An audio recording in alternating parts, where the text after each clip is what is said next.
One, we start off by looking at the essential questions and having a clear idea of what we're going to be answering as we move throughout this unit. We then come down here and see a roadmap similar to what we saw in Unit 0. Again, there are 4 actual Algebra 1 units, and within the first unit there are 11 activities that you'll need to do, followed by a post-test. If we come down here a little bit farther, we'll see Activity 1.1, or actually Folder 1.1, Analyzing Box Plots.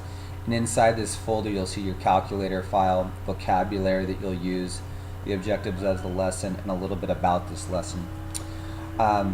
Then down here it says that you can complete these activities 2 different ways. One of them, option A, will be for you to go by yourself and do the activity on your own computer without the help of the class. You'll download the TNS file and basically be guided through a series of questions, and you'll write your answers on a PDF or a Microsoft Word file. So what we're going to be doing though is using option B, which is participating in video-based discussions. And so let's go ahead and take a look at that. If we open up this folder here,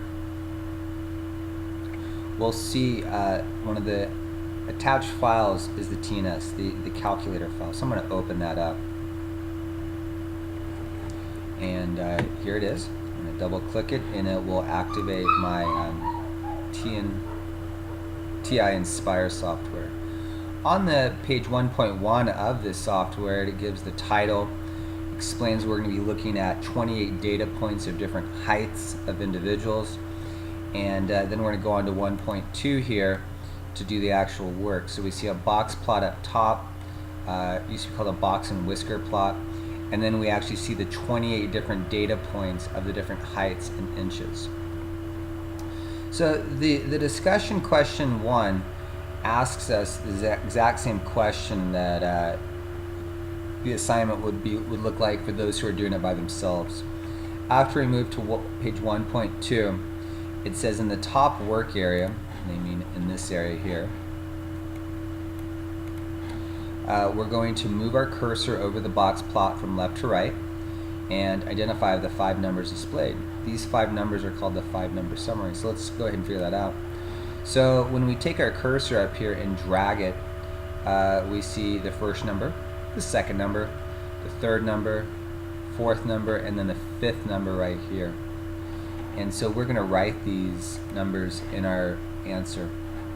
So to get to the discussion, there's a couple ways. We can either go through this link, or we can just back up one screen, and we'll notice that below the folder 1.1 we'll see our discussions. And so I'm going to double click on that discussion, and you should see my response is the first thread. And so we click on my response. And what I'm showing you here, I'll always kind of get you guys started on these activities for each discussion. So I put the 5 different numbers that make up the 5-number summary, and I give their abbreviated name and their full name. And your job is to come by here and replace each of the question marks with the numbers that are shown in the box and whisker plot. So let me go ahead and do that here. And so I'm back here, and in order for you to post and get credit, you need to click reply, set up your answer the same format as mine, and then put those numbers there, and that's it.